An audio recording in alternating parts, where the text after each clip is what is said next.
Thinking about the readings we've gone into so far, I think they posit a lot of interesting ideas about how students become situated as writers and form their own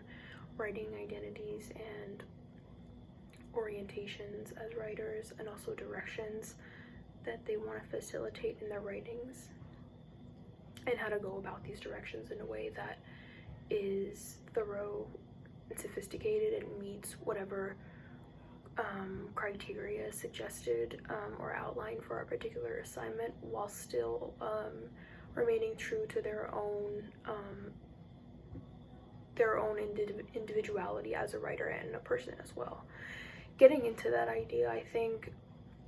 from last week, Olivar's article on the 3 R's was particularly interesting to me as someone also who identifies with, not necessarily coming from a background of academia. And I think, and not even going as far as into academia, even in more preliminary education, our backgrounds definitely influence our standing as students and how we go about education. And when writing curriculums in particular are sort of made to be monolithic, they don't necessarily address all of the backgrounds and particular contexts that every student comes from. And I think her outlining of the 3 R's, recognition, representation, and reinvestment, is really interesting because it addresses the clear difference that exists between every student, but also formulates a way to go about that and to make it into something that's beneficial to the particular student. I think the idea of having a student be able to address where they come from, how that situates their perspective in their writing, is extremely important. But it's also important that they understand why this is significant, and how this can allow them a means of representing themselves within their writing. And then further than this, how they can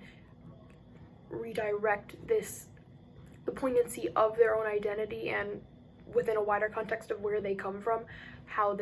it can be put back into their community themselves, and just further sort of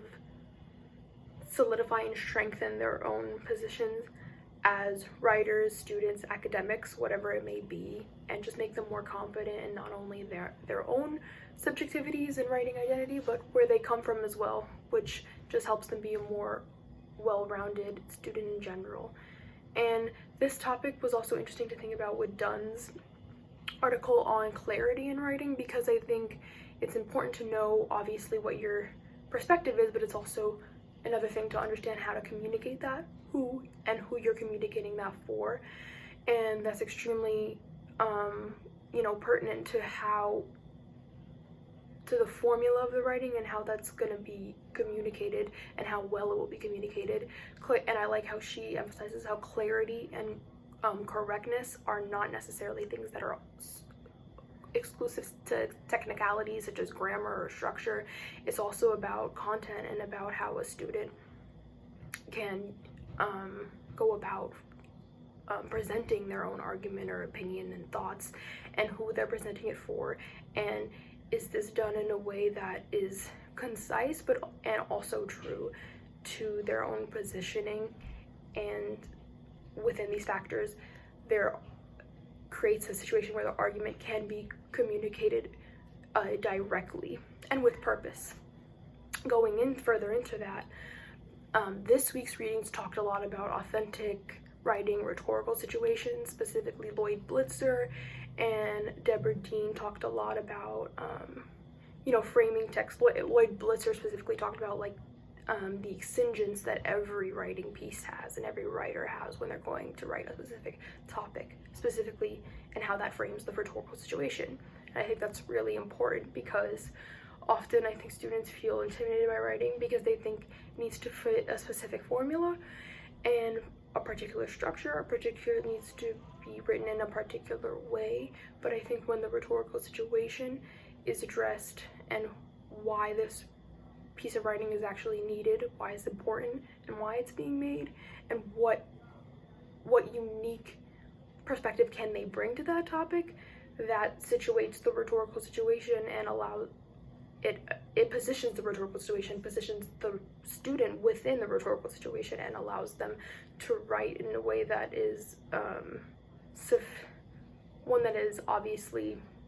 relevant to the given context, but more than being relevant, it's something that is, you know, individualized through their own lens as a student and as a writer. And yeah, I thought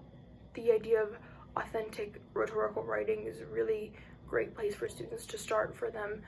to get a sort of grasp on how they can write with purpose, and in a way that is obviously in a way that is complex and compelling, but also in a way that's, you know, special to their own subjective experience. And those things don't have to be mutually exclusive. And also along with being incorporated with the audience they're addressing. And going further than that, I think these concepts tie in really well with Hallman's ideas on dialogism in between the context of text. Not gonna go into too much about that, but I think just the idea of dialogism and how texts are never really, you know, completely separate from each other, and how there's always a sort of social, political, or socio-political strata that's affecting all texts. And I think that's obviously, it's a complex topic to begin thinking about, but I think it's definitely something beneficial to begin introducing to students in a more, you know, in a more simple sense, because it just allows them to understand that their writing is individual to them, and it also stands to, you know, evoke a specific voice or stance on a topic that doesn't only just affect them, it affects them and the world around them, and it's influenced by the world around them and can influence the world around them. And sort of wrapping up these ideas and thinking more broadly about these topics, I think a question I want to ask is, how do we teach students to reconcile or to become more comfortable with the idea of incorporating their own voice into their writing, and having a stronger idea about what they want to communicate and how they're going to communicate that in a way that is conducive to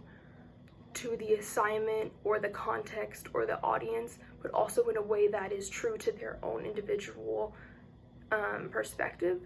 And how do we get them to